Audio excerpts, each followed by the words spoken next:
L'objectif de tout ce projet-là, c'était pas finalement la destination, c'était le voyage.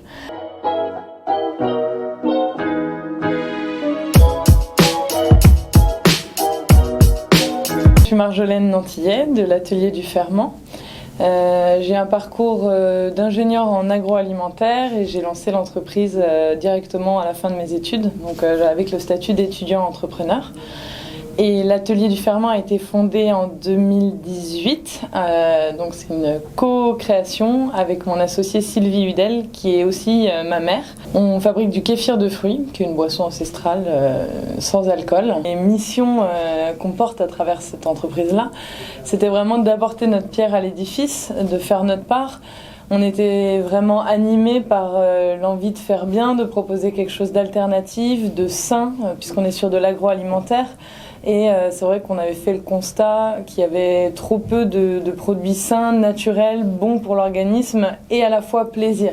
Donc si on a vraiment un leitmotiv, on va dire, c'est réconcilier les notions de bien-être et plaisir. Dans mes études et dans ce que je voulais faire, déjà je connaissais pas l'entrepreneuriat. Je savais que j'avais une envie au fond de moi de créer quelque chose, mais je savais pas que ça s'appelait l'entrepreneuriat. Je l'ai découvert après, pendant mes études, et je m'étais dit que je monterais une entreprise, mais beaucoup plus tard dans ma vie, 40, 50 ans, avec de l'expérience. Au final, on se retrouve en réunion de famille, donc avec ma mère, qui était en reconversion professionnelle, qui cherchait quelque chose à faire de sa vie après sa carrière d'infirmière. Et on discute, on fait le constat justement qui se rapproche de notre produit, donc il n'y a pas assez de boissons naturelles, trop de boissons sucrées, pas d'alternatives, que si on veut des probiotiques, donc se faire du bien, il faut des médicaments en pharmacie, ou bien faire les choses soi-même à la maison, donc tout est trop compliqué. Et d'un coup on a le déclic sur ce produit-là, cette boisson qu'on commercialise aujourd'hui, et on se regarde et on se dit chiche, on le fait. Allez, on le fait. Et on n'avait vraiment aucune idée de la montagne à laquelle on s'attaquait à ce moment-là. Et heureusement, je pense qu'il faut vraiment pas voir la chose dans son ensemble et juste avoir ce petit coup de folie. En tout cas, nous, on a eu un petit coup de folie et on s'est dit, on teste et puis on verra bien. On n'a rien à perdre après tout. L'entrepreneuriat en famille, c'est un peu une question complexe, c'est à double tranchant. Il y a des moments, je dirais, ouais, c'est génial. Il y a d'autres moments, je dirais, franchement, c'est difficile, c'est se rajouter à un énorme challenge, alors que l'entrepreneuriat en soi est déjà un énorme challenge. Il a fallu 2 ans pour bien se calibrer, que moi je puisse pas m'imposer, mais montrer que là on avait une relation d'associés et plus d'enfants et de parents. Tout ce qui concerne l'avant-produit fini, donc l'approvisionnement, la fabrication, la recherche, ça va être Sylvie qui va s'en charger. Et moi je suis l'après-produit fini, donc tout ce qui va être les marchandises, mais aussi la vente du produit fini, la communication, le marketing, la relation avec les partenaires extérieurs à l'entreprise. Donc c'est pour simplifier, mais voilà, on a vraiment coupé un peu l'entreprise en deux. Il y a la partie atelier et la partie structure de vente, quoi. De mon milieu familial, mes parents nous ont toujours énormément poussés à l'indépendance, à l'entrepreneuriat, à l'excellence. Alors ça, c'est bon côté et c'est mauvais côté, mais j'ai toujours eu envie vraiment de me débrouiller par moi-même. 2 profs de mon école d'ingénieur qui m'ont ouvert le monde de possibilités et m'ont dit que l'entrepreneuriat, c'était pas un métier, c'est une posture personnelle, une démarche personnelle. Donc en fait, on peut être un entrepreneur dans sa vie personnelle, au sein d'une grosse boîte, c'est l'intrapreneuriat, ou pour soi-même au niveau professionnel. Enfin, il y a plein de manières de l'exprimer au quotidien sans avoir forcément à créer une entreprise. Et quand elles m'ont fait comprendre ça, ça a changé ma vision de la vie et de ce que je pouvais faire. Sur les surprises que l'entrepreneuriat apporte, ça revient un petit peu à ce que je disais tout à l'heure. On s'est rendu compte de la montagne à laquelle on s'attaquait et on ne pensait pas du tout que ça allait être aussi dur. En fait, on s'est pris une claque en s'y attelant et en pensant que ça allait rouler. Mais en fait, la moindre chose que tu entreprends, tu te galères. Systématiquement, tu as des obstacles. Et en fait, l'entrepreneuriat, c'est juste apprendre à contourner les obstacles. Peu importe le sujet, tu peux le résumer comme ça. Ça va jamais être facile, il va toujours y avoir un truc. Et au début, c'est accablant. Parce que nous, clairement, on se dit, mais c'est pas possible, on fait pas correctement, on galère tellement, c'est tellement dur d'avancer, tout est compliqué, tout est fastidieux. Et au final, j'ai compris que non, en fait, c'était ça mon métier. Donc j'ai changé ma posture par rapport à ça, et je me suis dit, bah, c'est normal en fait que chaque chose ne soit pas simple, qu'il y ait des obstacles.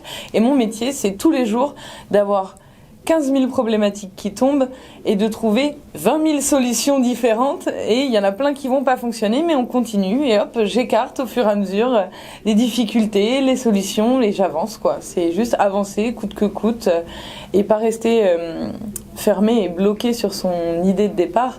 C'est pivoter sans cesse pour essayer que ça le fasse au final. Et c'est vraiment ça. Quand on me pose cette question-là, je nous vois juste à chaque fois prendre nos bouteilles, les remplir à l'entonnoir, les visser à la main, les étiqueter et voir nos 20 bouteilles alignées, se regarder avec mon associé et dire belle prod, hein. Oui, belle prod. Et puis maintenant, on se fait encore ça quand on a nos 500 ou nos 1000 bouteilles qui viennent d'être embouteillées. On passe dans l'atelier, puis on s'arrête, on se regarde, on se dit oh, quand même belle prod, hein. Oui, tu te souviens au début, on disait belle prod aussi, mais c'est de voir l'échelon qui augmente au fur et à mesure. Et la vraie marche qu'on a passée, je me souviens encore quand on a reçu nos premières machines pour la production et qu'on allait arrêter d'étiqueter à la main et de visser à la main. Là, on était comme des folles à sauter dans l'atelier en se disant bah, ça y est, là, on est des vrais, c'est pour de vrai. Et puis au final, à chaque fois, on se dit ça et on a l'impression qu'avant, on était des bébés. Mais c'est des victoires successives du quotidien. Il faut se concentrer là-dessus, quoi, parce que sinon, on perd vite pied. Ce qui nous fait tenir, c'est qu'on s'était dit que dans cette aventure-là, il fallait qu'on s'amuse. On a vraiment lancé ça pour s'amuser, pour s'éclater, pour avoir une expérience de vie.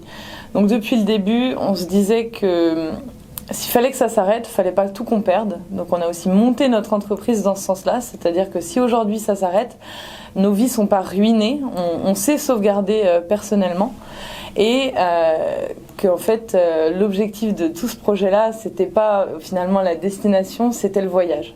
Donc on essaye au quotidien de se rajouter des petits moments de fun, on essaye encore de s'amuser, de faire n'importe quoi, parce que si on attend la destination, bah, on va avoir passé 5 ans de notre vie à juste galérer avec des mauvais souvenirs et rien pour s'aider à tenir au quotidien justement.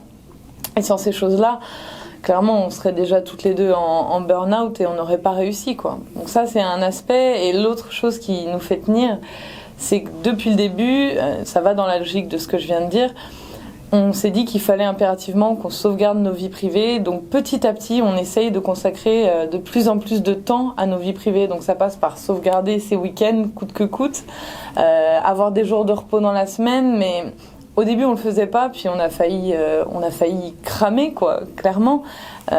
Et donc, c'est les choses qu'on met en place malgré nous, mais on sent que sans ça, bah, on pourra pas tenir parce qu'en fait, c'est pas un sprint, c'est un marathon et il faut vraiment tenir la distance. Ne pas se lancer seul, être accompagné, s'entourer au maximum, rester ouvert aux idées des autres sans que ça vienne polluer son projet. Donc c'est écouter, prendre en compte, mais toujours faire son propre choix et maintenir son cap.